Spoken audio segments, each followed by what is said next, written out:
So yeah, like I was saying, this is the crane, or this is where you learn how to drive everything at Starbase. Just kidding, guys. Yeah, that was really awkward.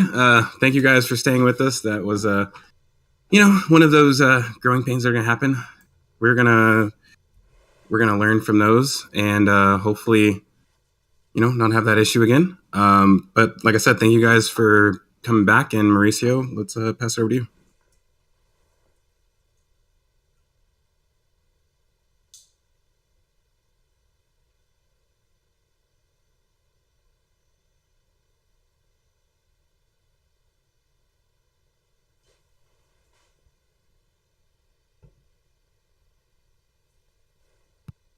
Yes, guys, we apologize for the inconvenience here, for the technical difficulties. It's definitely a learning curve. We're just gonna get better at this, and I'll pass it along to Grandpa Joe. Well, thanks for having us back. And internet can be a fickle thing. We'll give a few moments to allow everyone else to start joining back in. And everybody, wish me luck. This is my first time ever conducting a YouTube stream where I'm hosting all the hardware. So wish us luck. Internet should hold out this time. If you have, right now would be a great time. If you have questions, please, in chat, go ahead and do an exclamation question mark. Indian Star will be reviewing those and reading them out to us. She'll be keeping us straight, just what we need, because we are wild like that. And with that, Indian Star, take us away. You are wild like that. Hi, everybody. I'm Indian Star. I'll be asking the questions and helping facilitate this commentary for you all. And can I get a check on how the video and audio is? In the comments, let us know. Can you hear us and see us? And is everything great?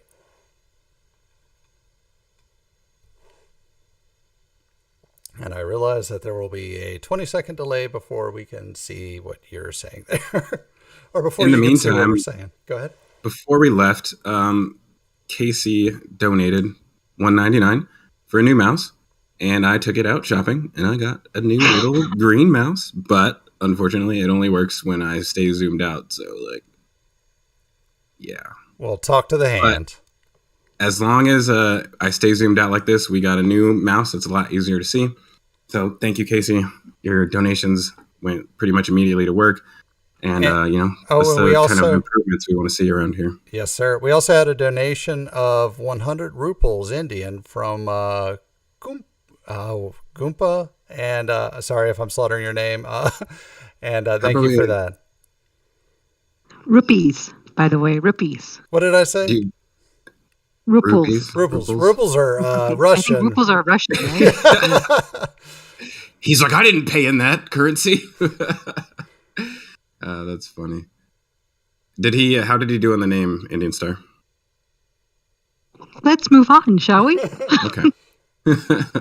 All right. Well, as we were saying before we left off, we kind of talked about just this little driving, this training area that they have for forklift drivers and boom lift drivers, and basically just to make sure that when people are like on the road driving in reverse, while there's also tourists and stuff outside, that they're safe to drive. So this is while it looks kind of like a funny area in a way, it's pretty serious to the way that they do their operation and making sure that they're just safe while all of us are parked outside of their facility, trying to get a closer look. So I think they do a good job of managing the publicity that they do have.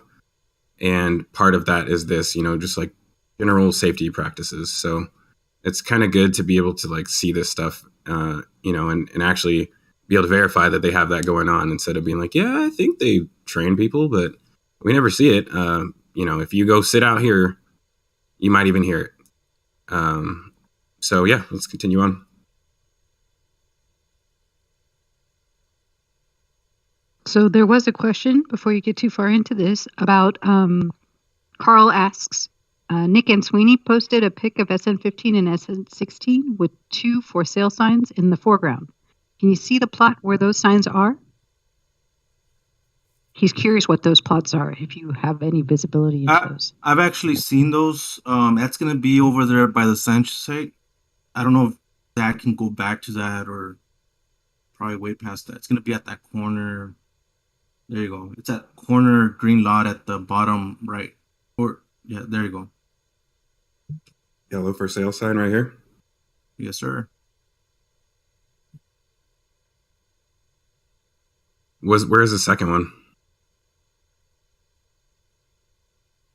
So why would this lot be for sale? That's weird. It's like, wouldn't the person who buys it be SpaceX? I believe he won't sell to SpaceX. That's why he's selling it in general. Oh, wow. So he wants to sell it so that somebody else will sell it to SpaceX. Well, or just that he doesn't. Blue Origin could be moving right on in. This could be the BE4 engine factory just right here on the corner. Oh, that'd be too funny. It would stay empty like it. We're not here to throw shade, but it just happens naturally. Oh, I'll throw shade. It's okay. So moving on to the launch site. Is that a booster with 33 engines? Oh, no, 29. It's got 29 functional full flow stage combustion Methalox engines that are in production. They're not in production. They're almost ready for flight, we hope. No, they've been exposed to a lot of dust, a lot of birds, mosquitoes, salt water. It's really questionable if they're going to be usable. But gosh, I really like Booster 4. I hope it does great. I'm sure they've taken great care of those engines. It's been out in the salt air for a while, but I think there's other things beyond that maybe contribute to potential issues. But if we have a chance to get into some ground photos, I can kind of explain that more in a little bit. So yeah, one thing that if you guys have seen our previous episodes, we were talking about the way that SpaceX has been having this cover up going on since the beginning. They're always trying to hide stuff. So it looks like it's really coming to an end right now. They got all of the aero covers on the booster, which look amazing. The funny thing is that they also have the covers on the engines. And Mauricio, I don't know if I can go back and get this picture right now because I have them all in line. Actually, I think I can do it. Let's try it. Had a good picture of the bottom of the booster, and I don't think he realized that this was being installed at the time. I actually did realize that. When we go back to the ground shots, I was rushing through to get as much as possible, and there was you can't see it there, but there was a vehicle in the way, so I couldn't go around that fence. Technically I could have gotten on top of my truck and gotten a better shot, but I was just in a time crunch to get these shots. If you zoom in on this enough, it doesn't really matter. So most people can, let's look at a different spot.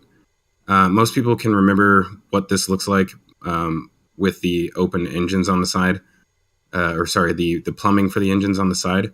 And now they put these actually really look like fake nails. I know. You can't believe it's there. And you know what? We were all wondering how they were going to be attached. It's so rewarding to finally see it. Look at the little the screw hole flange cover they have right there, and they have little cutouts on the inside. We were wondering how those were going to go. But one question, is that open at the top? Is it going to be pulling in air as it's coming up, or is it going to act as a full aero cover surface? Pulling in air for ventilation. But you mean ventilation of the compartment in there? No, is the top of the fingernail open and allowing air in through the top, or is it sealed off and supplying a full air coverage to allow air to flow over the outside? above this is actually going to be the quick disconnect for. Actually, you can see it right here. So the quick disconnects for the engines, you can see them in between each of the clamps. Oh, wow. Yeah, I see it. Yeah, they actually stick up there. So this is how when this is a really good view actually of what is happening here. So when they put the booster on the launch mount, first they set it down to the right height so that the clamps can come out and grab onto the booster, the edge of the booster, because they have to move out of the way of the engine bells because the engine actually sticks out further. Let's look at it over here. Oh, we got ourselves a orange room in the way. All right. So, the engine bells stick out too far, so these clamps actually have to move out of the way. So the clamps pull out like about, I don't know, 8 or 10 feet. They're not that big. They're pretty large. It's really eccentric. It's like 8 or, yeah, they pull them out real far. They're massive. These are very, very large. They probably really are about 7 feet long. Mm-hmm. So they pull those out, and then it allows the clamps to move out of the way of the engine bells as they lift the booster off of the transport mount. And the same thing has to happen on the actual launch mount. So the clamps are inside of the table, I keep calling it a table, but inside the launch mount until the booster drops down to basically this perfect height. And then the clamps fold out, and only after the booster is in the perfect position. So you're not sitting the booster down on top of clamps. You're lowering the booster and then attaching the clamps to the booster, if that makes sense. So on this booster, what version of the Raptors are they using? And have we heard anything about the next version of the Raptor? They're using version 1, and one thing that you can guarantee that'll be the same about version 2 is this panel right here. So as I was saying, after those clamps attach onto the booster, the next thing that happens inside the launch mount is the quick disconnects attached onto that. And it has I think it's six inlets, 6 different gases that are injected into the engine. What gases in order to start the engine up? Yeah. What gases are they injecting? It's a combination of helium? I believe gaseous nitrogen, helium, oxygen, and methane. Wow.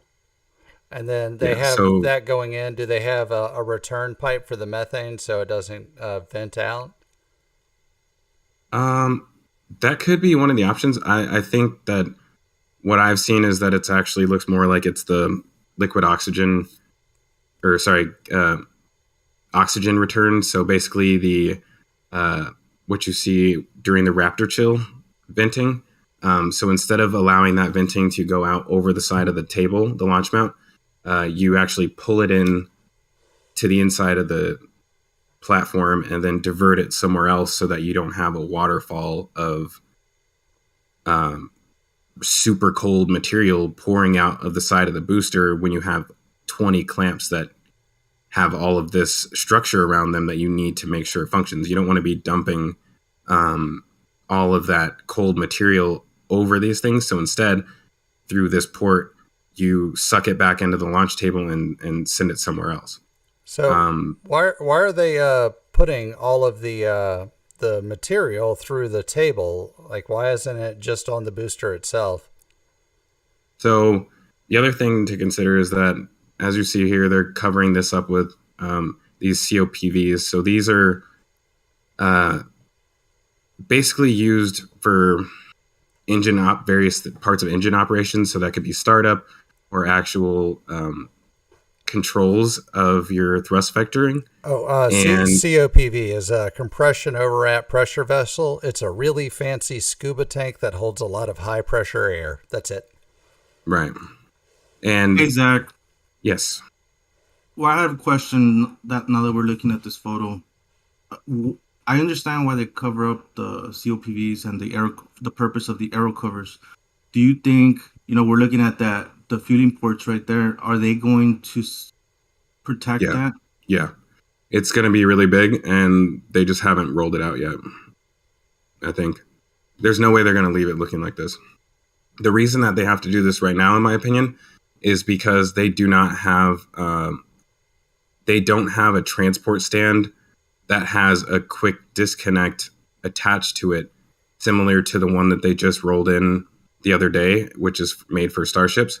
So until they have a transport stand that has that quick disconnect that can just attach onto this the same way, they have to install these adapter plates because the actual hoses that connect here are like 10 times larger than these ones. The main supply of locks into, we can see it here in a second. Oh, and just So for look at this. anyone wondering why they're doing all this, this is a pressure vessel. It retains a lot of its strength from being pressurized. If they didn't keep it pressurized while it was on a transport stand, it would be at risk of possibly being damaged or crumpling slightly. So this just helps protect the ship during transport. Yeah, so these are basically connected to the pre-pressurization lines. So there are valves that keep this the main fueling lines closed, but I think this plate may also provide a form of secondary isolation or sealing for that as well too. But mainly, it allows them to connect these. It's an adapter to connect these hoses on so that they can pressurize the vehicle. But they at some point they will have a transport stand that has a quick disconnect attached to it, along with more automated clamps. But right now, this is what they have. So, I think right before they're ready to launch it, that they will probably put some sort of cover over this area as well. But until that happens, they need to be able to access this panel, so they won't do that. But I think we can go back up into the aerial images if that answers the original question that we had. There is a question as to why are we covering why are there tiles on the COPV cover? Excuse me. Oh, the tiles, these? Is this what it's referring to? Yes. So, Grandpa Joe, do you want to? Oh, I have completely forgotten what those tiles are. Either a microwave array or a sensor as it's falling. No, I think that one's lower down on the booster. I don't recall. What is that thing? I think these ones are actually Starlink. So it is the microwave array for the Starlink, possibly. Right. Yeah, so there's one on each of the COPV covers. I don't think that the... I would like to congratulate the very tiny man who crawls inside that and hooks those up. You know what? I'd like to congratulate the 304 people who came back after we lost the stream. Amen. Thank you, guys. We had a 60% retention rate on that. You guys are the real ones. We appreciate you. That was tough. We were kind of stressed out during that time because we were like, dang, just lost the stream. But, appreciate all of you guys for coming back. And,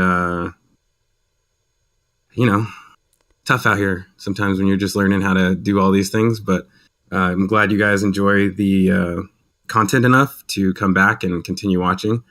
And sorry to everybody else who has to end the first stream and come see the second one. But, I guess you get 2 episodes in one day. Doesn't really happen that often for... And look at you doing math. I'm most impressed. Oh. And to the 200 people that left, you can watch this later on repeat, and just as educational the second time around. Wow. I know, right? I had to mute myself on that one. That was good. All right, let's get back up in the sky. Okay, I just closed out of the whole thing. Yeah, time out right there. Man, that is a great shot by Mauricio. I absolutely love it. Yeah, we never discussed that at the beginning because we skipped into the... I know. Mauricio, do you want to tell us the story of this? I want to hear this story again. This is great. What about the heat house? Yeah. So I wasn't you told me you must have been there for a while trying to capture this particular shot, and the reality of this is that I wasn't really trying to do any of that. I was just trying to do a panorama of Starship. I just happened to be at the right place at the right time. And I was editing the photos. My wife goes up to me and tells me, It's a pretty good wallpaper. Can you send that over to me?" And she did mention something in the sense of I'd like a wall splash, like a um backsplash of this in my kitchen or something Oh like wait, that. is your wife a And, James Webb fan? well, she JWST? Because this no, looks she like JWST panels to me. it does, right? And next thing I did is I went on Twitter, started posting it, and you know, I might be able to drop a wallpaper link so people can download it. Yeah, Ooh, that would be somebody amazing. somebody needs to Photoshop JWST onto this Starship. Hey, look, hexagons are the bestagons. Oh my god! All right, let's get back into it. So we're at the launch site now, guys. We haven't really touched on that one yet, and that's where all the fun is. Uh, oh yeah, we did touch on it. We were talking about the booster, and then we got to them ground photos. So let's. So, GP, there's a question as to, do you know where the second OLIT will be built? Is it going to be at this launch site? No, it'll be in Florida most likely because that is where they are prioritizing most of their construction right now. As far as, well, not necessarily as far as their expansion goes. It seems like the next launch site is going to be in Florida, and then the third one will either be on Phobos, which is one of their acquired drilling rigs. There's Phobos and Deimos. Phobos is the one that has already been stripped down. So the third OLIT will either be Phobos or it'll be here in Boca Chica, aka Starbase. But yeah, I mean that makes at least five known launch sites that they have planned. Two here, one at Pad 39A, and then two ocean platforms, as far as we know. Elon said, Phobos. "What was that? You hope Phobos is the third?" Yeah, I hope so. I'm Me excited too. for that. Like, we don't need another land one. We need, like, I get that 39A is really good for just doing all around regular launches. Like, that's the best place to do regular launches if you're doing land based launches. You don't have to worry about the exclusion zone and all that stuff. And this Starbase can focus on just building your ships for delivery to the other facility, essentially, Makes sense. or delivery to Phobos and Deimos. So this would be a production facility for your ocean platforms. Yeah, I really hope that they do that. Just as soon as they learn how to catch these things, or as soon as they catch it for the first time, it would be nice to see them just step up to the next challenge, which is, how do we do this in the water? Because, I mean, I don't know. We got to get to a better picture of it. There's some tall drilling rigs out there, but none of them look like that. That's for sure. And I believe, slight correction, there are two OLITs planned for KSC, 39A Really? and 49. Yeah.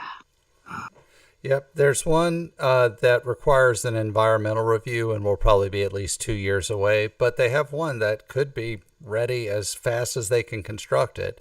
They've started construction, and we've heard from some of the folks on the project, I think, that they may be shooting for maybe later this year to have it almost ready. So who knows? This time next year, maybe we'll see the first launch from KSC. Here's hoping. What would be crazy is if, no, you know what? I'm not gonna say it. I'm not gonna make fun of their tank farm. We'll move on from the tank farm. We'll move on from the tank farm. I really like SpaceX, so I don't want to throw shade. I've had people reach out to me on Twitter saying, "Hey, I have more information on the tank farm," and I'm like, well, to tell you the truth, I feel like I kind of covered it. Like, Yeah. yes, there may be even deeper things, but we get the point. You know what I mean? Like, it was a mistake. Can Hopefully we? they learn from it. Yeah. Like, imagine this walk of shame that they have to perform as they remove like The close to berm. 600 truckloads of dirt from Oof. this area. You know what I mean? That is a walk of shame. Hey, The so most let's focus on their successes. Like, look at Yeah, that so tower. let's They let's move just on from the tank farm. Let's just stop talking about it. yeah. Mauricio, can you start editing this out when you do your flyovers? Like, just like this area right here. Let's just treat that as housing, It's sensitive general housing. material. Yeah. So they had great success this week with the catch arms. Let's go over like what all happened there. Well, Mauricio, did Well, see. with the catch arms, I mean, didn't they do stress tests just to check the weight with those bags? yes, Right. sir. That was on Tuesday when they were attaching them. I happened to be there, and they did look pretty They funny, I look would say. like tea bags Interesting. or something. But, So in my opinion, there's four major steps of getting this entire facility approved, or not approved, commissioned. So number one, when you build a facility like this, you build it and then you start testing individual components, and then you have your actual commissioning where you go and sign things off as being ready for daily operations. So the four parts of that for this launch site are your tank farm. So every system in the tank farm has to be tested and certified, marked for daily operation. Every system of the launch mount has to be tested, commissioned, and certified for operation. And every system of the Mechazilla / Chopsticks also has to receive that. And every system of the launch tower related to this QD arm also has to receive that same treatment. So we've seen the tank farm on and off. Like, this is a never ending thing at this point. Like, by the time, this was the first to start, but will also be the last to end because it's related to all of the functions of the tower. So they've done the launch mount. When we saw the booster on there, it was labeled kind of as a booster 4 cryo test, but it was a more accurate, in my opinion, is a OLM1 orbital launch mount number 1 commissioning test. So that wasn't a booster cryo test, it was a commissioning test. And one way that you know that that's the case is because as soon as that test is over, they start installing all these covers on everything. They start fully insulating all the pipe work, putting, like down here you have a cover installed on the massive cryo pipes.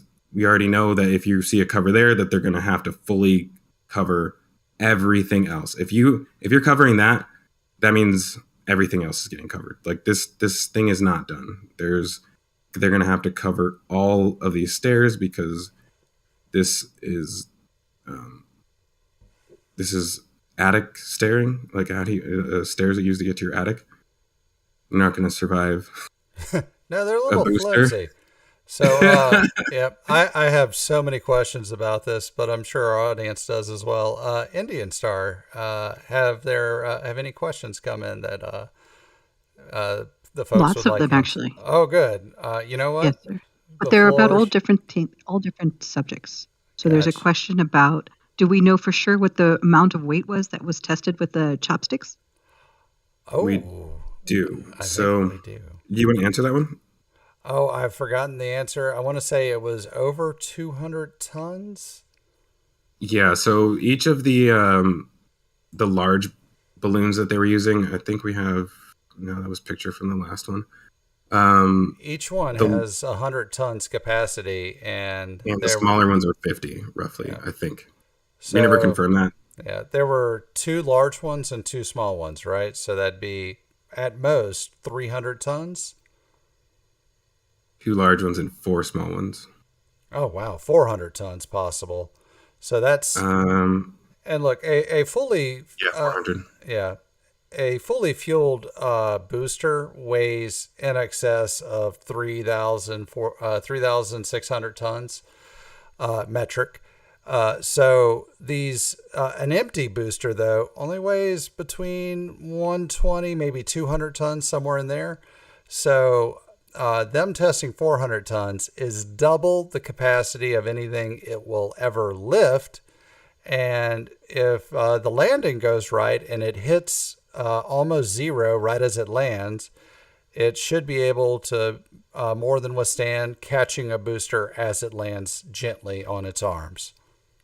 Yeah, and just to expand on that a little bit, the reason why you want to test this system with more weight than you're actually expecting to put on it is because it is related to a term called the safety factor. So if the booster weighs 200 tons and they only tested this with 400 tons on it, then that means they tested it to a safety factor of 2. But in my opinion, if the booster weighs 200 tons and you come down with extra fuel, and for some reason, a few of your engines don't light up on landing, and so you come down with a ton of extra fuel, you could end up with way more fuel down here if somehow you're able to still stop yourself than you expected to. Or I don't know, maybe the Delta V still requires the same amount of fuel. I don't know. I'm not a rocket scientist, but if you come down with extra fuel for some reason, you want this to be able to support more than just the weight of a booster. Like, what if you need an additional 200 to 300 tons of fuel that's just laying in there? So I'm surprised I didn't do more weight with this, honestly. Yeah, a related idea that I had and I'm sure other people have thought the same is, well, why don't they have a test where they drop a simulated weight on the arms? And the answer to that is, well, one, it would severely damage the crane that dropped it, so it's just not healthy for the crane and would be quite dangerous. And two, by doing a static weight test far in excess of the weight that it would be holding, that acts as a good proxy for a dynamic test. And it should be good enough to certify the catch arms for use. And I'm glad to see that it looks like they passed. And somebody really did their statics work in engineering school, and it looks like they held. Right. And so what that means is that if there's going to be any additional protection installed on these arms as far as paneling to cover these surfaces, like we've seen some renders that have it looking like solid paneling covering everything, including the carriage. And I believe there's still scaffolding on the inside of the carriage as well. So ideally, we're getting a lot of echo all of a sudden. Can anyone confirm? That's probably coming from you. And anybody confirm that it's also happening with me as well? Or I haven't really been talking, but I'm just curious to know where the problem's happening.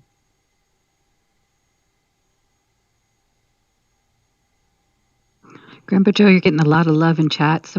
Don says, Grandpa Joe just became God Joe.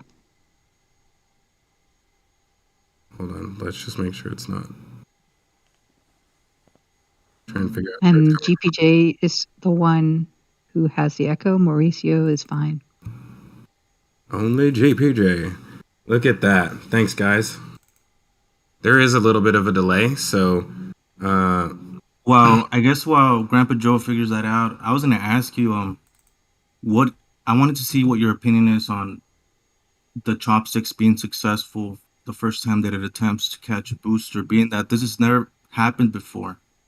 And I just think it's amazing, that I'm really curious to see this thing happen in real life, I have a really cool video that I made earlier this week. Let's see if I can pull it up.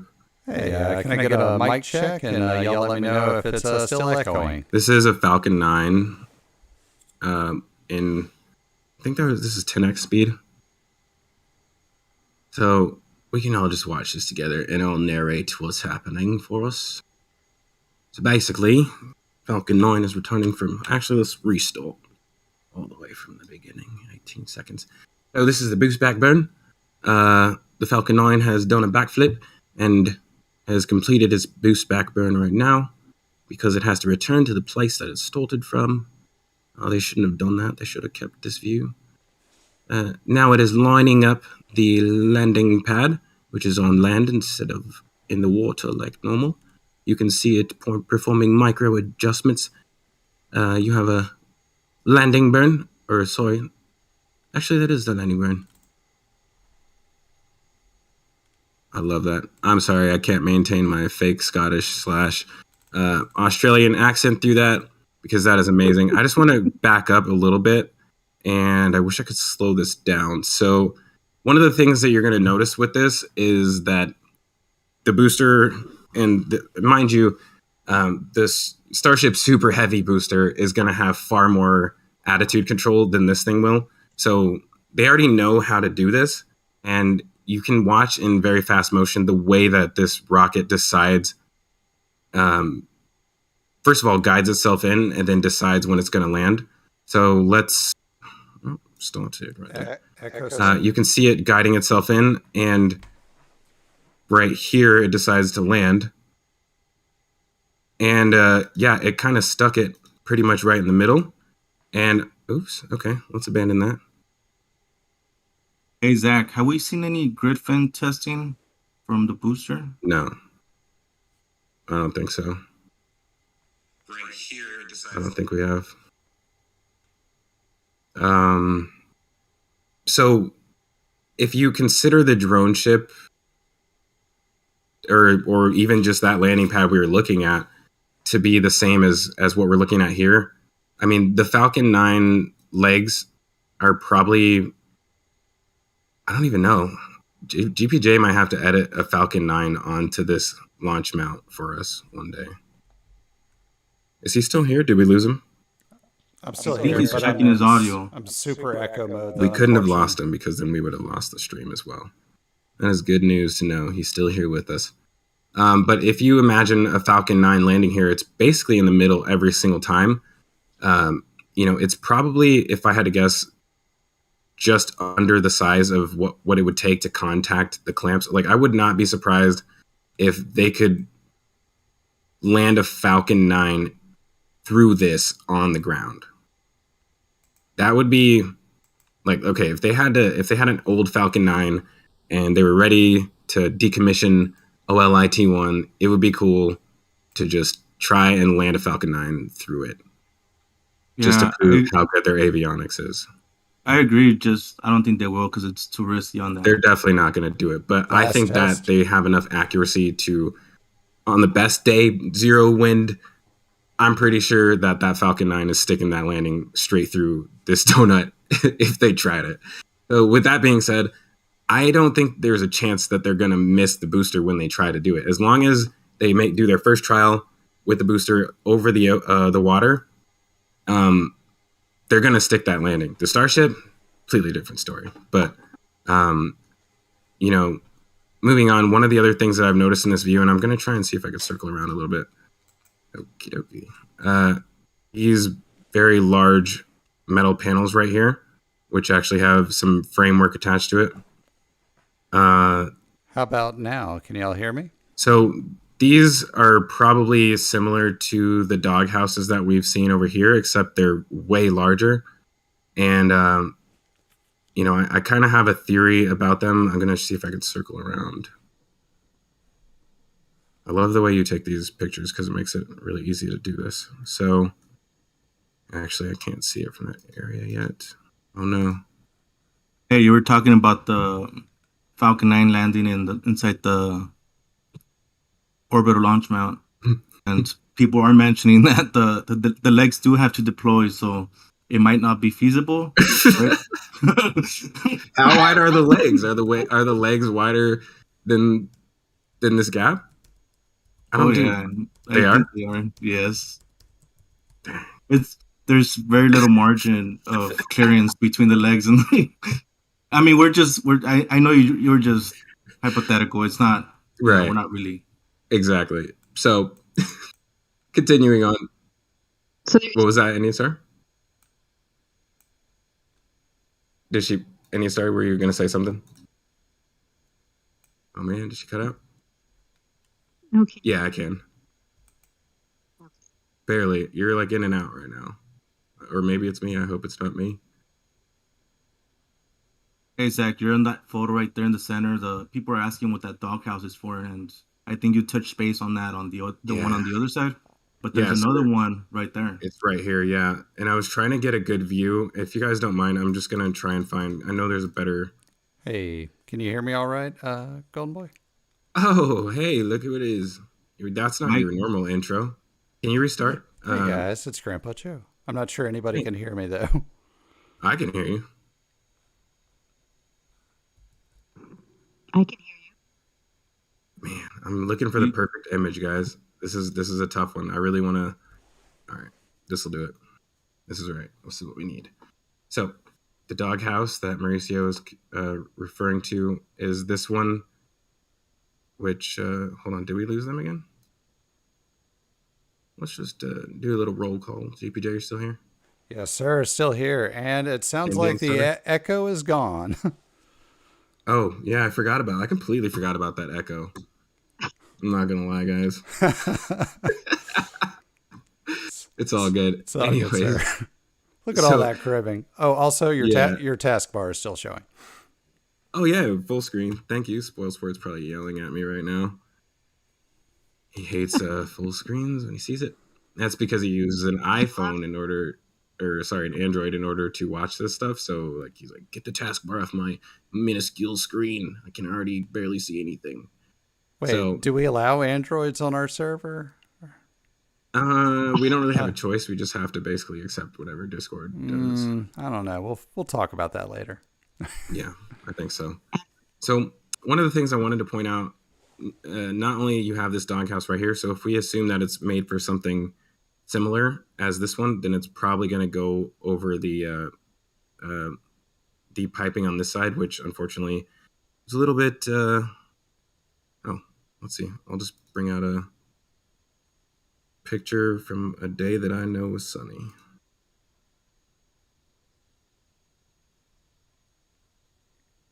So while Oh man, I got the same shadow on this one, I think.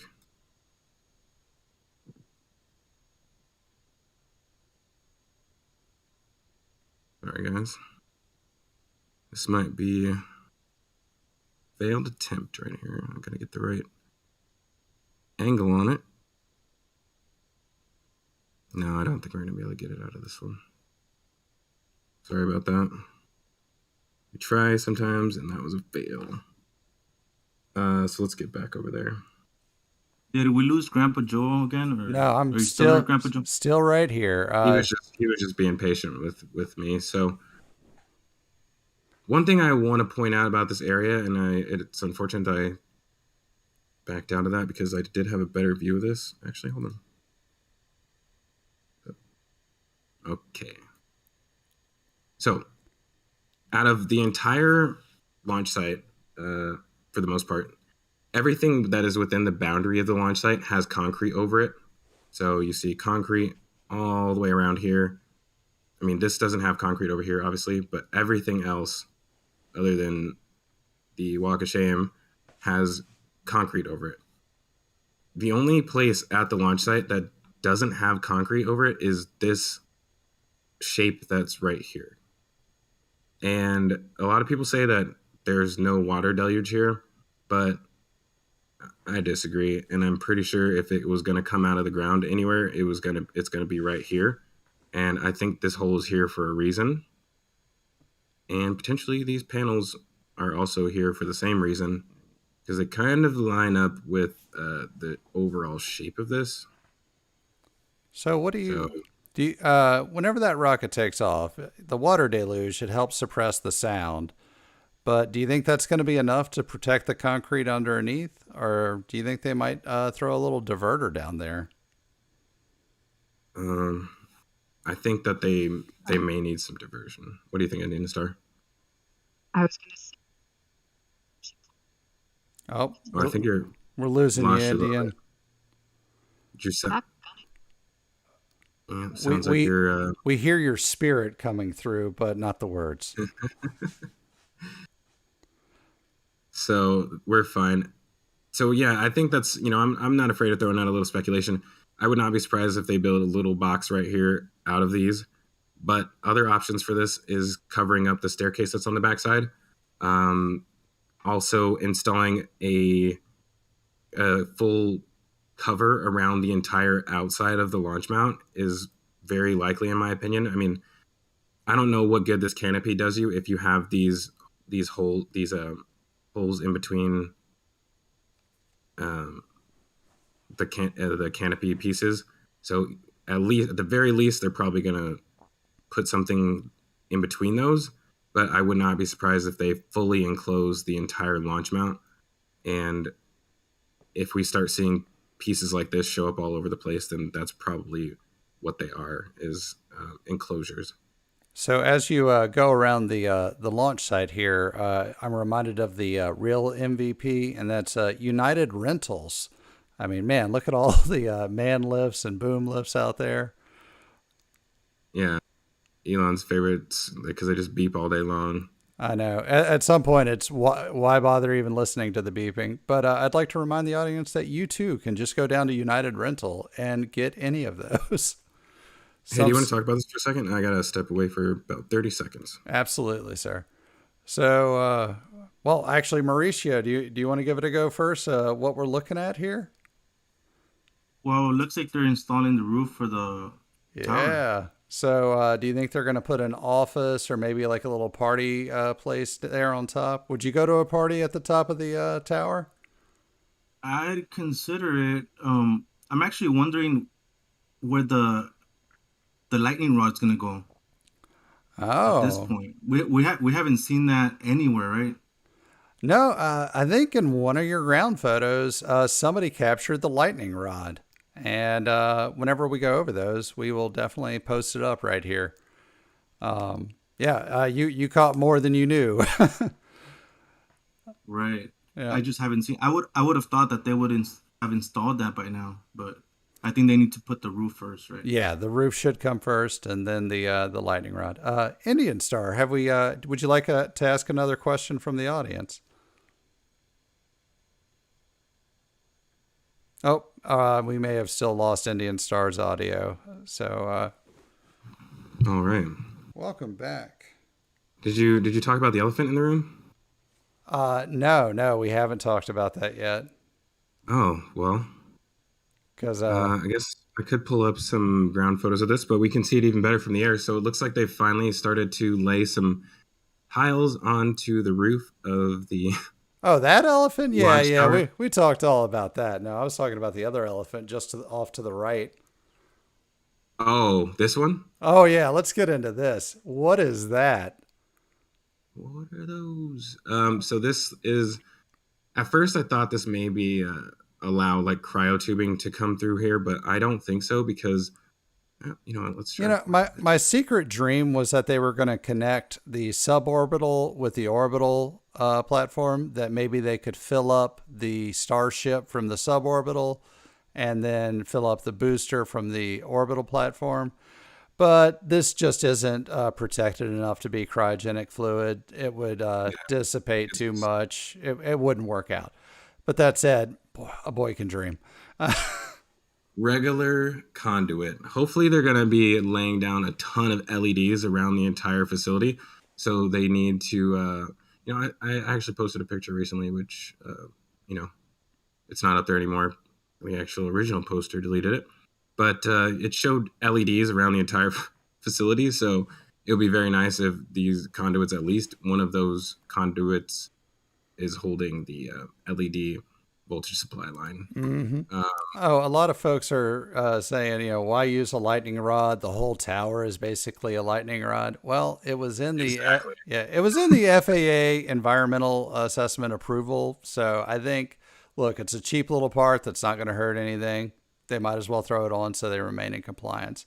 Hey, what's that little pond there that you had your mouse over? This one? Yeah, that one. Oh. Well, that's actually been there for the longest time, since I've been photographing it since the beginning. It just fills up every now and then when they have some runoff, or if the tide gets too high and overflows into here. I was looking at the FAA assessment, and that is labeled as a storm runoff pond. So I guess whenever it rains out there, that's where the storm water is directed to. Right. And, yeah, and I saw that conduit kind of heading towards it, but I don't think it's water runoff from the site. It's just storm runoff. Right. So what they're doing, one thing that is expected to be over in this area is, like, I call it suborbital test stand C. It's supposed to be somewhere over here. I don't know why they would only be running conduit, but this, like I said, this could also install communications connections in between suborbital and orbital test stands. I don't know why they would need to do that. Wait a second. That I didn't see this before. That line continues to go all the way around the edge of the property, all the way to, look, follow it. It keeps on going. Right here? Yeah, and then it takes a corner there. It keeps I think going. that's just the fence. Is it? I see a lot of conduit there. Is that the fence? It's just the fence, yeah. I'm sorry. Disappointed. Who knows? Who knows where it's going to go? It could go all the way over. Yeah. All the way over there. And then at the last second, we'll throw a cryogenic pipe in it, and we're ready to go. No, I'm just kidding. It's probably, I hope it has something to do with the camera system that they're going to have on top of this tower and just like connecting all of that stuff to the broadcasting station, which is, I'm just kidding. There's no broadcasting station. Really small detail here, but I know it's far away, but that Starship 20, man, that is a great angle. I mean, just look at that thing. It just, yeah. You know, I actually want to touch on something that Mauricio and I talked about. So when I mentioned the 3 levels of testing that you need for the structure, so for this launch facility, we talked about the tank farm, the continuous testing that's happening there. We talked about the launch mount, which now that testing is done, they're starting to install the enclosures on it. But we also, number 3 was Mechazilla. We know that they just basically finished all that. All the water balloons are gone, and they basically seem ready to lift a booster up onto the launch mount for the first time. But the only thing that hasn't been tested is this ship, the SQD arm, and all of the pipework of the launch tower. Mm-hmm. And until that happens, they cannot do an orbital launch. So one thing you'll notice when you look at the ground pictures, and you can even see it through the whole of this, these are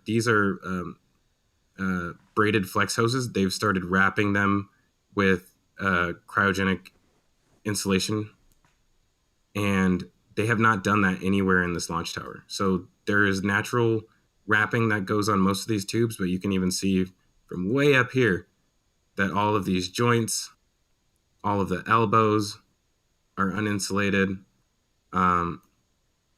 Uninsulation, it's all over the place.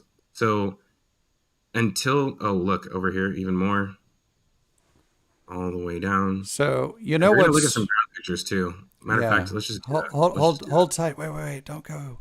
So I want to add something here. In my mind, and this is a little educated speculation, there's only one truly valid way to test all of that. Now, the claw at the end of the upper ship quick disconnect arm can be tested with just the booster.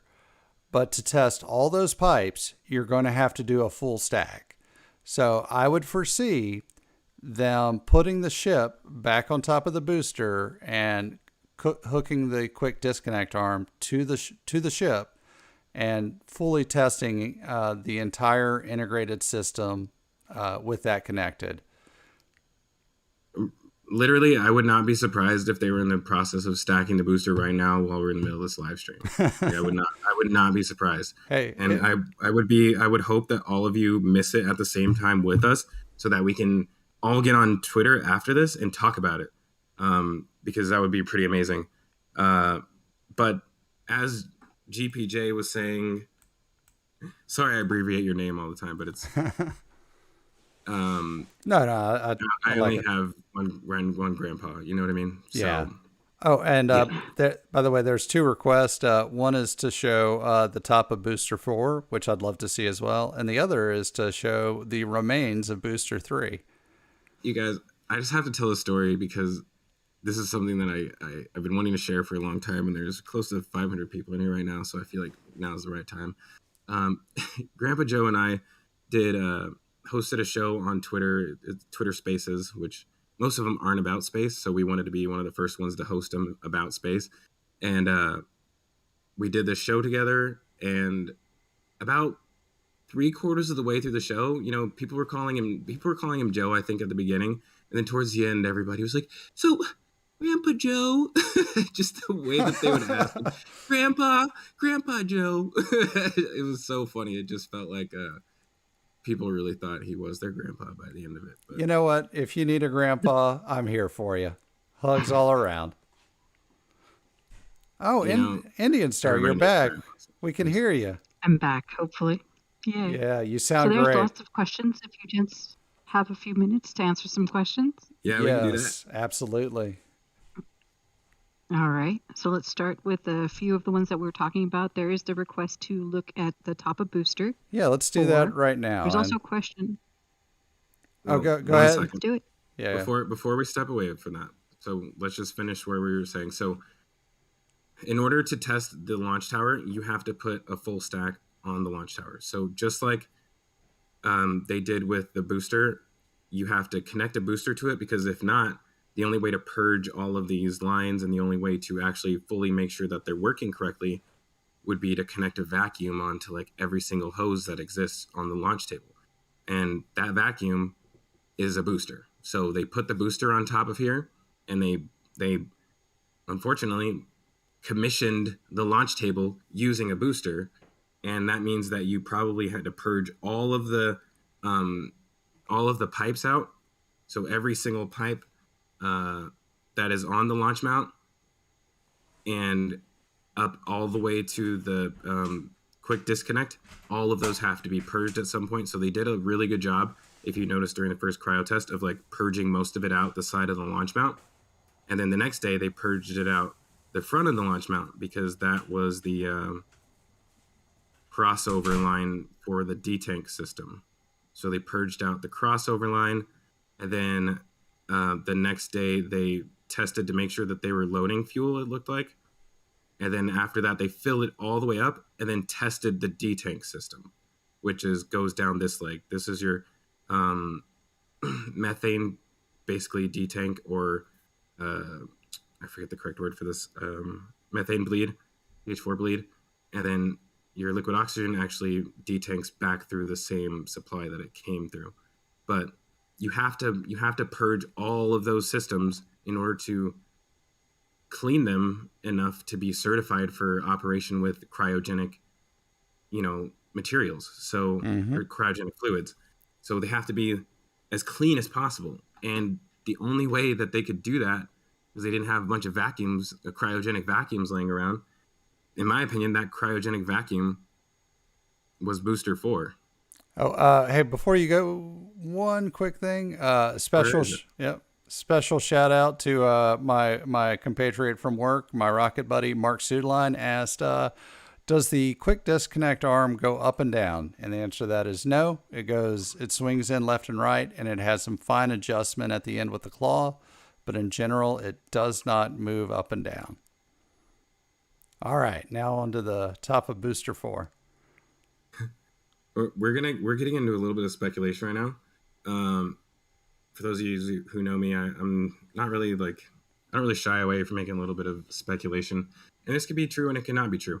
But in my opinion, the process that we were just talking about, where you're blowing down or purging the entire launch mount using the booster, which we all witnessed. We all saw them put the booster up there and purge the entire launch mount. Because without that, you would be dumping liquid oxygen into the center of the launch mount. You would have to, liquid nitrogen. You would have to just dump liquid nitrogen straight out of that instead of putting it into a tank to hold it while you're doing this process. So GP. Yes. Philicate asks, why would you purge dirty pipelines into clean SS? Into clean That's a great question because they didn't have a vacuum set up. I mean, like, how else are you going to do it? The only other option, you have to attach a return line onto the exit of every single port on the booster quick disconnect. You would see them connect vacuum hoses onto each one of those ports, and then do that cryogenic test by sucking all of that stuff out through those ports instead of using the booster as the vacuum. The booster was the vacuum, in my opinion. You guys can feel free to disagree, but that's what I think is happening.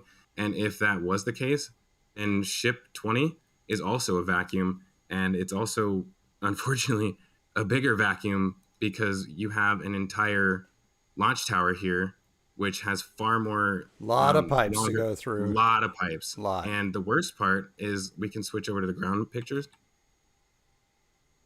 Oh, man. Let's see if I can... Man, this is why CSI Starbase hosts, because he is the expert at just switching between pictures. We try to preview. Yeah. I don't know if we're gonna have the one that I need. I don't know if Max Q can get me the CH4 bleed. While that happens, there is a question about the chopsticks, though, since you're right there. Yeah. There's a question about where'd it go? They were asking to see the hydraulics on the chopsticks. There's a lot of pipes down there. Can you remind me to come back to that because I just got this really quickly. Yes, sir. So this is great. So wow.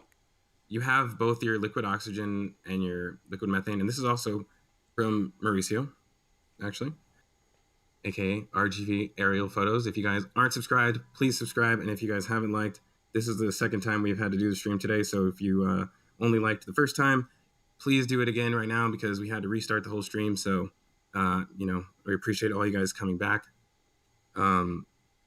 And big thanks to those who are donating. Yes, thanks everybody who's donated. Actually, Drop Air. I don't have the whole list in front of me. Sorry, I just reminded myself that I needed to. So, just getting myself back on topic really quick. So all your white lines right here are your supply lines. Your liquid oxygen actually double functions as a drain. But your methane line does not have that same feature. So it has to, if it wants to drain, it has to go into the bleed line right here. So it comes down and it goes into this line and then back down. So this also allows them to theoretically test the methane everything up to here by purging it back down to the tank farm. But the liquid oxygen line does not have that same ability because the inlet is the same as the outlet. So without having, the supply is the same as the return. So without just dumping liquid nitrogen out of the exit of the ship QD arm, you would have to purge it or use the Starship as the vacuum. And one possible solution to this would be a purge out of the side of the building, which I don't know if that's what this is, but this pipe has been sitting here for a long time. Not a long time, but a few weeks now. This potentially could be connected to the all the way to the let's look at this next picture. So what floor is it on? I'd have to look at it, but this could be used as a purge line for the liquid oxygen or even the CH4 side. But as I mentioned, until you do that, I just realized they've actually tested this part. This is the return line. Nice. So the methane, you could, as I said, perform all the way back to the return, but I think you would have to attach a hose onto the end in order to connect the two of them in order to do that. I don't know if we've seen that. I wonder if we can get any pictures of that happening this week. I know that I have a really large group of people on my server who are constantly just watching all this stuff. I hope that everybody is also going to work because all of us have real jobs. But we've been kind of following what's been happening with this, and I don't know if we've seen any supply connected to the discharge, or sorry, return yet. But Yeah, I'm wondering how they started validating that without a supply to then return. You could pressure test it, but I don't know if that's enough. I don't think that's enough to. I think you have to go through the entire process before you start doing this stuff. You know what? I'm sure they'll find out. And the pressure, I mean, the relief is not nearly as pressurized as the incoming. So, you know, if it's just flowing back out and into an awaiting tank, you could do that at a lower pressure, not no pressure, than the lines pumping up. Well, if you one thing to consider though is if there are no pumps in order to send the fluid back to the orbital tank farm. Right. So you have to use either the hydrostatic pressure, which is like in the case of the Starship, the height of the vehicle is so tall that a lot of pressure there, you can just use from gravity. hydrostatic. Yeah, you can use gravity to feed it all the way back to the tank farm, but parts of the booster aren't. Actually, I bet on the launch mount, most of it, except for the LOX tank, probably has parts of the LOX tank that are below portions of the GSC tanks, which means that you cannot use hydrostatic pressure to pump it back. Real quick, shout out to Dan Smith for becoming a continuing contributor by becoming an RGV flight supporter. If anyone would like to, in YouTube, you can just click the button and become a supporter of the channel. Also, Arthur Long donated $4.99. Thank you, Arthur. Every dollar helps keep RGV flying, and these pictures coming in. The man needs gas money to make it work. Appreciate them. Yeah, I know. I want to save these deep dives for maybe our after conversation, because I could literally go on for this for hours. Yeah. So just for the consideration of everybody who maybe might not understand this concept, or anybody who understands it way too well. Yeah, and they're just like, or may sick not of it. Like, you don't even know what you're talking about. Yeah, I was going to say, or may not agree with what you were saying, because there is one in particular who we know and love, the illustrious Dave Avery. Yes, sir. He doesn't think a vacuum is needed. He's saying they just bent it. He said there's no need to ever quote unquote pull a vacuum. Well, up here, I know who's right, and it's Dave Avery. with how tall this launch tower is, you don't need to necessarily vacuum it, because you don't have to worry about just dumping liquid nitrogen onto the ground if you purge out of the exit of the QD. So because it's so tall, theoretically you could purge out of the exit, but we haven't seen that happen yet. It is possible, but you would ideally think that they would have done that by now. And if they're not going to do that, then in my opinion, they need a Starship to do it. And they've started preparing Ship 21, also in my opinion, to go over there very soon. Mm-hmm. It looks to me like they're trying to get that full stack ASAP, and I think that this is the reason. Go ahead, Indian Star. I was just going to ask a couple more questions just to keep it moving. Do join us afterwards. Yeah. We can go. Oh, on, sir. Sorry. While you're asking, Zach, can you go back to the top of Booster 4? I think we all wanted to get kind of a little bit more of an intimate shot with that. All right, go ahead, Indian Star. Well, okay. Well, then the question becomes moot because we're not looking at the right thing anymore, but that's okay. How is the QD arm able to disconnect from the ship with the rotating point being on the right side of the line that goes through the connection pipes from the ship to the arm? That's a good question. We were actually looking at that before the show. So my estimation is that, one, the radius of the turn is enough that it's going to be very slight and it should be able to clear the ship. My second thought is the claw that is attaching to the ship opens up wide, much like a snake unhinging its jaw, and it just pulls so far away that as the arm turns, it clears past the ship. And you see right there, the quick disconnect pulls back and everything else pulls away from the ship, and then it's able to swing freely, and it has just enough clearance to swing right on by and not hit anything. So it's close, but yeah, it works. I think it'll be just fine. Nice. Thank you, sir. Another question for you guys. I'm sorry, GB. I just wanted to point out something. Like these lines right here look temporary to me. Those are all flex lines. I think they're going to cover them up, and they may be less temporary than you think. The way it's laid out almost makes it look like it's a vacuum line. Oh, yeah, that could be. I think many of those lines will be permanent. But what was the next question, Indian Star?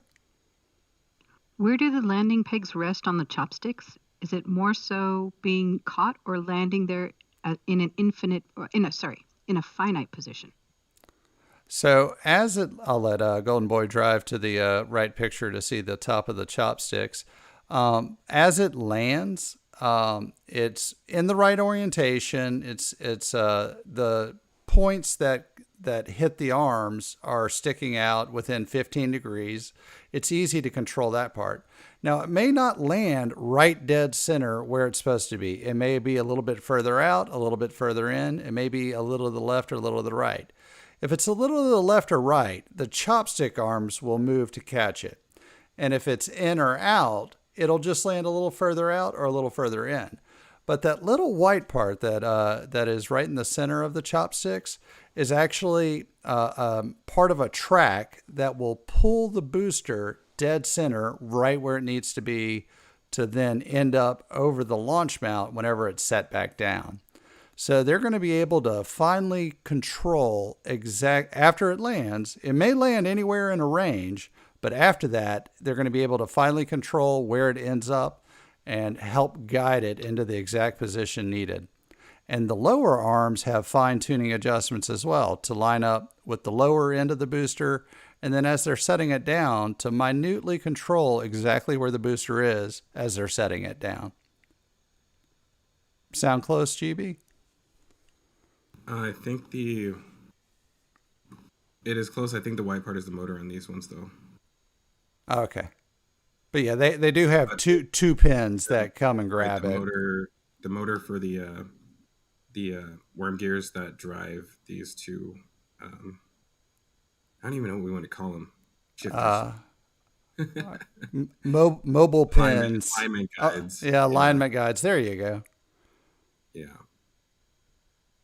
So just to top off what we were talking about over here, like I said, they're starting to do the outer paneling on the roof. They need to do this on the inside or the outside of the launch mount, in my opinion, at least this side and the adjacent side. And until they commission the building, they in my opinion won't do that. Number one, we haven't seen a bunch of lights installed on the inside of this tower, so if they were to start installing the paneling right now, they wouldn't have any light except for headlamps and around the SQD. They do have lights on this floor, but everywhere else in the tower they pretty much don't. So if they install all the cladding, then they lose all the light inside the building, and just access to being able to lift things with a crane in and out of there in the event that they need to replace a large piece of equipment or something that's in there. So until they finish that test, which involves a full stack, we won't see the outer paneling, and hopefully that's their very next step. Like I really hope that before this week is over, there's a full stack. I think this guy also hopes that before the week is over, there's a full stack, because he's up there planning out what exactly needs to happen, and or connecting the cameras so that he can watch standing next to Elon, to make sure that this test actually is a success. But that remains to be seen. We could always find out much. Yes, sir. Yes, sir. They're saying that you're echoing the smoke. Well, one thing I did want to ask is, what is that transport stand doing there? What do you think they're doing that right there? We haven't really talked about that. Right. Let me see if I can get a different angle of it. Thank you for getting us back into different topics. Let's see. Oh, no. You have to go backwards. Yeah, the chat is saying that you're echoey. I'm echoey? Yeah. It says you have a bucket on your head. I have a bucket on my head? They said everybody's in robot mode.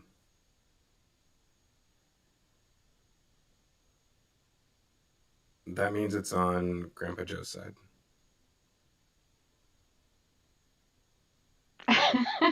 What?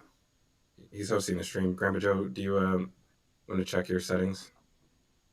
He muted something. He'll fix it. He'll be right back. Oh, they're saying that I'm echoey too. So I'm not really sure what the issue is. We've had a lot of technical difficulties today. It's not really our day. It's the first time this happens. That just means we have to do it again sooner, my friend. Are we still echoing? Hold on. Is it something on his side that we need to change so that we stop echoing?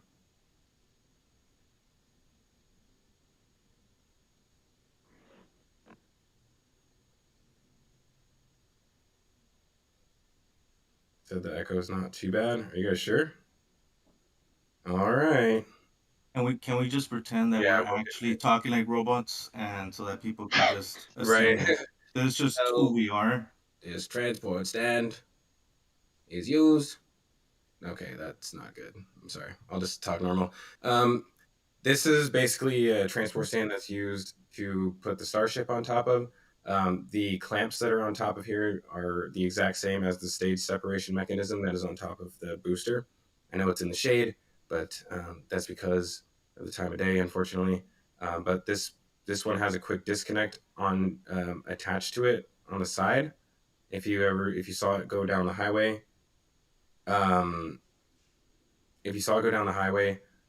it has a quick disconnect on it, and luckily there are pipes coming from underneath the berm where those quick disconnect pieces can connect to, as far as keeping a Starship pressurized while it's sitting in this position.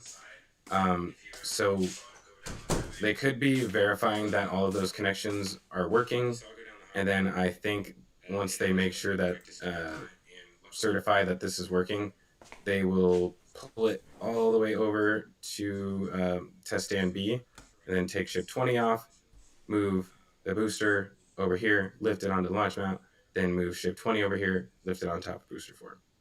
Hopefully within the next week. And Grandpa Joe, did you see the Jack's message to you about the import sources? And so while the gents talk about that on the back end, we just want to thank Jason Weimers for his donation, Canadian donation, by the way, GB, and David Stanaway. Both are very kind. Jason says, thank you all for all you do. And he said A at the end. So you can do your Canadian voice for us there, GB, and do that one. Do they say A? And then Dave. What are you talking about? Yeah. Oh, thank you much. There you go. Yeah, you know, Canadian money's worth more, you hoser. Is it? This is where we need Astro Joe, too. And then also David Stanaway says, and just because I have to read it, this is for Indian Star. She knows what she's doing. Gents, pay attention. I do. I pay attention every day. That's why she's, basically running the show, guys. Thought about this way ahead of time. Thanks, David. Almost like I thought about it. So, I don't know if we have really much else happening at the launch site right now. I'm trying to think. There was a few other things that were down here. I think they wanted to see the guts of Booster 3. Oh, yeah. That was one of the questions from before. Good job.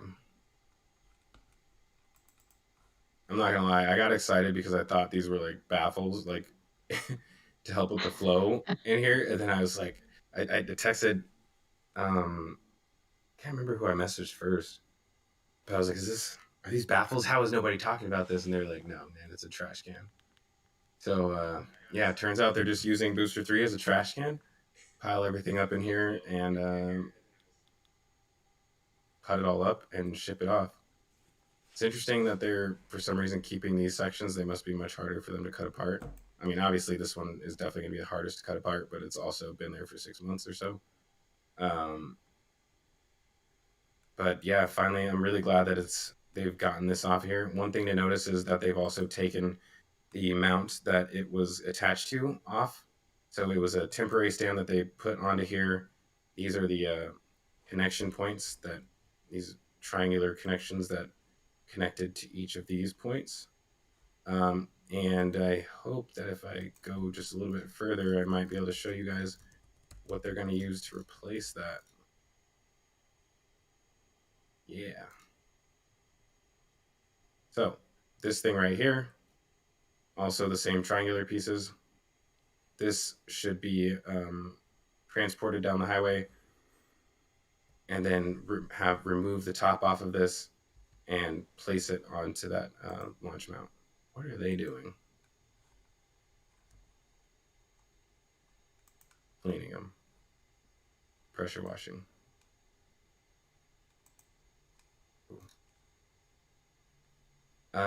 Mauser is going to absolutely assassinate me if I don't talk about starships a little bit more. So I think we need to do that. One of the big things that has happened in the last week is Booster 7. So Booster 7, oh, hi. This is Ship 21's nose out here, for those of you who haven't met her. She's just chilling out here waiting for a mate. Well, question on that. So, Ship 21 has not seen a ton of work lately. Do you think it's actually going to come together? Nah. Nah, I have so many doubts about it. And 22 right next to it, I think it may just be another SN16 where they get it almost all the way done and they decide not to go forward. No, I don't know. I mean, if that does happen, what do you guys think is going to happen? Are they going to put them up for display, or they're going to scrap them? it would be a cool display, actually. This would be the one that they need to put over here in that for sale, where the for sale sign is, so that we can all go walk, hang out in there. And that'll be the civilian bar. And then Kanye can have the high bar. We'll just take the civilian bar, which should fit roughly 100 people, right? Oh, apparently. Hey, Ring Watcher says Ship 21's nose cone is now going on to Ship 22. Ship 21 is going to be scrapped, and Ring Watcher confirms that. And he's a pretty trusted source. Also, Zach, 3 people have asked, hey, we never saw the top of Booster 4. Why does Zach hate Booster 4? Everybody wants to see Booster 4. Exactly. Oh my God, he says sorry. Not 22. 22 is being scrapped. Hey, do you mind adjusting these settings in the live comms channel? I want to make sure that we're not echoing for everybody. All right. Yeah, just tell me what settings to adjust. And I think, yeah, listen over here for you. Sorry, guys. Tough day today. I actually heard that there was a solar flare about 5 hours ago, and it's just now reaching us. So, fortunately, we're feeling the effects of that one. GB, you know it's in retrograde. So we're blaming the technical difficulties on a solar flare? No, it is all Grandpa Joe, 100%. I blame it on Mercury being in retrograde. It is now. I have a friend who can feel solar flares when they happen, so I'll call her and see if she knows. But in the meantime, what I wanted to... Oh, actually, hold on. Let's see if we're still echoing. 10-minute warning for football, and I gotta go. Thank you, John C., for that. You're a real one. I appreciate that. Like, I didn't even realize what time it was. I don't know what team you're supporting, what that means. Football. Sports Saturday. ball. What's that? Yeah, you're right. It's the playoffs, huh? Well, you know what, John C., we'll get you out of here. What I want to talk about, and Mauricio actually wants to go barbecue as well, too, with his family. So we're going to wrap this up for you guys. I think that one of the most significant things that a lot of people care about, as far as we're talking about getting back to rockets, is Booster 7. And, you know, in my opinion, I'll just give you guys the short answer of what I think. I think that Booster 4 potentially is damaged from that process that I was talking to you guys about, from loading all of that, basically cleaning out the launch mount using the booster as a vacuum. I think that potentially could have damaged the booster, and if not that, then I don't know. maybe there's another issue. But either way, if that did happen, let's say you accidentally didn't really consider that you were going to run all this particulate matter through all 29 of your Raptor engines, and then you did it anyways. If you totaled all of those 29 Raptor engines, then you're basically left with no more Raptor 1s. And after that, you need to build Booster 7 ASAP, and you need to get 33 plus 9 Raptor 2s before you can do an orbital launch. But, that's all speculation. Exactly. The only way we're going to know the answer to that is if Elon gets on here and answers it for us, honestly. Yes, sir. Yes. So you're saying that they're replacing B7 for B4. Is B7 compatible with Ship 20 right now, at this moment? The only thing that makes them compatible is the stage separation mechanism, in my opinion. So, any booster can be compatible with any Starship. That's my opinion. But, that really has more to do with the launch mount than the actual booster itself. I mean, the stage as long as the stage separation mechanism doesn't change in between boosters, then theoretically they should be compatible. A bit loud on my mic. Oh, I just turned you down. Okay. I was talking, I usually talk really far away from my mic, so I was trying to change things up today and get a little closer, if you know what I mean.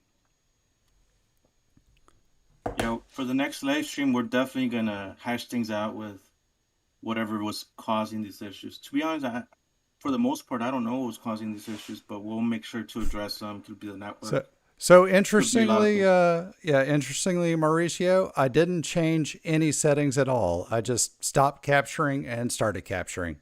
That's it. So no settings changed at all. But anyway, and now we're back to good sound. Yeah. Apparently everybody sounds great now. I am not touching anything. You know what's crazy? There's 420 people watching right now. 420? What? And only... Oh no! When I said that before, 269 people had liked it. But on that note, I think it would be really great if all of you guys were able to throw us a like. If you guys are actually enjoying this. If you're not enjoying it, hit that dislike. Let us know in the comments that you didn't like it. We're here for all of that. But either way, you got to make a choice. You can't just be sitting here listening and have your thumb just. What's that movie? Is that a Gladiator, where he just holds his hand side to side? Like, make a decision, bruh. We got places to be. Hey. Anyways, hey guys. On that note, we're definitely thinking about doing these very consistently. So I recommend you guys hit that bell icon so that you get reminded when we're going live. And are we going to? What is your prediction on the future, Zach and Grandpa Joe? Do you guys want to do these more often? Let us know in the comment section so that we can go ahead and get some feedback. Yeah, we already have a deal. Like I told people on Twitter earlier this week that if I hit 3,000 followers by the end of the week, which is I don't know what, like 9 hours from now, that we would do a Wednesday show. But that has not happened. So I think we're good on next Saturday, same time. Mm-hmm. I'm good anytime. Same time earlier or same time second stream? Same time first stream. We're going to pretend that the second one was just part 2 of the first stream. One. Yeah. Hey, are you going to go over the picture of the Booster 7? I mean, I thought that was like the best thing ever. This one? No, from the ground of the cap. It was the ground shot that peered deep into the heart of Booster 7's top. Oh, hey, there's the top of Booster 4 for everyone who wanted to see it. There you go. 4. You get a lot of detail there. Remember when we saw the inside of Booster? Yeah, it's everybody. I'm sorry. It's about 10 pictures from the beginning.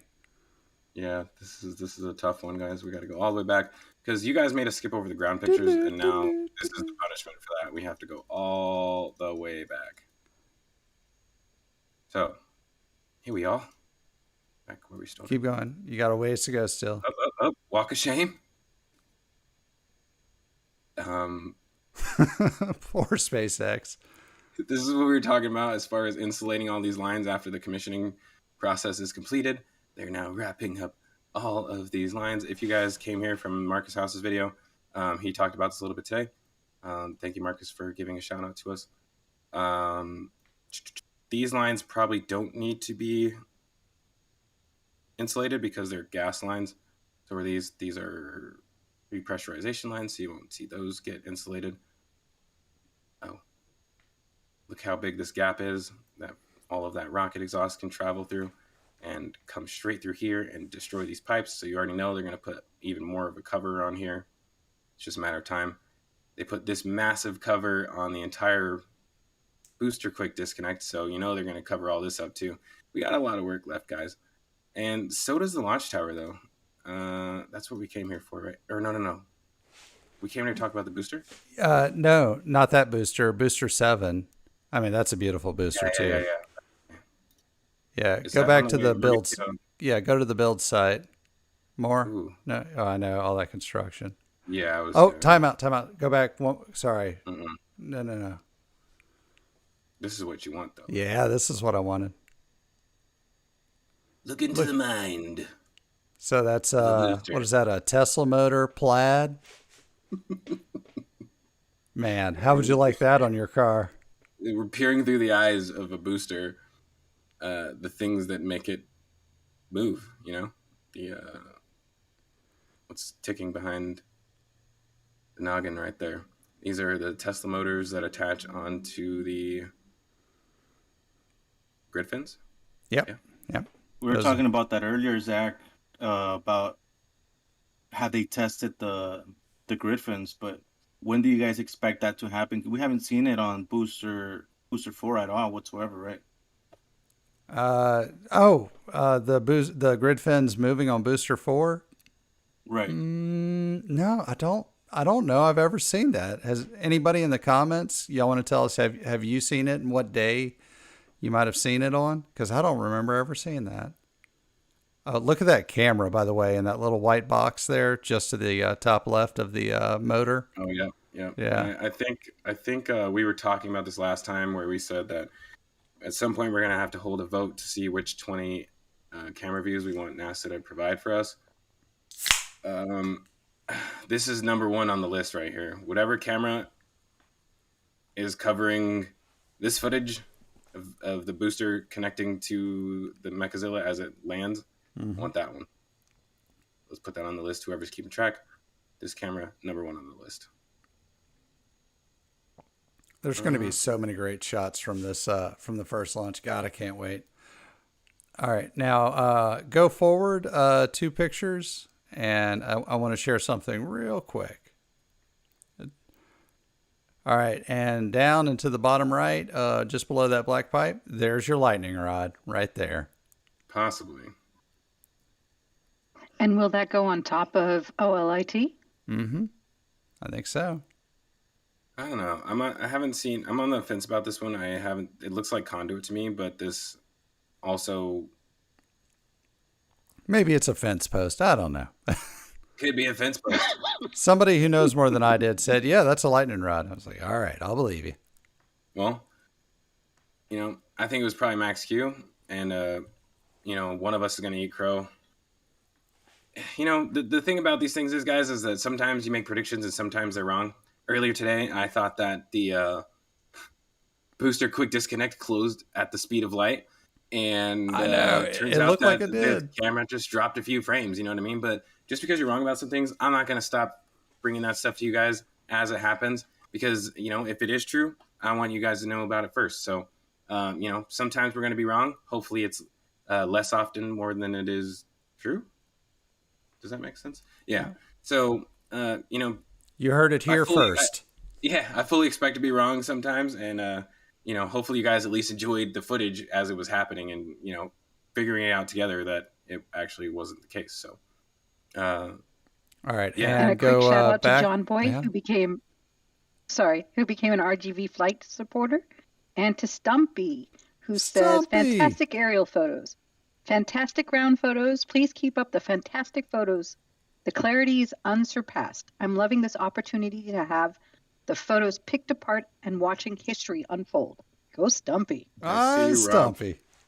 Rob Shaw asked about what this structure here is. This is actually a pedestal.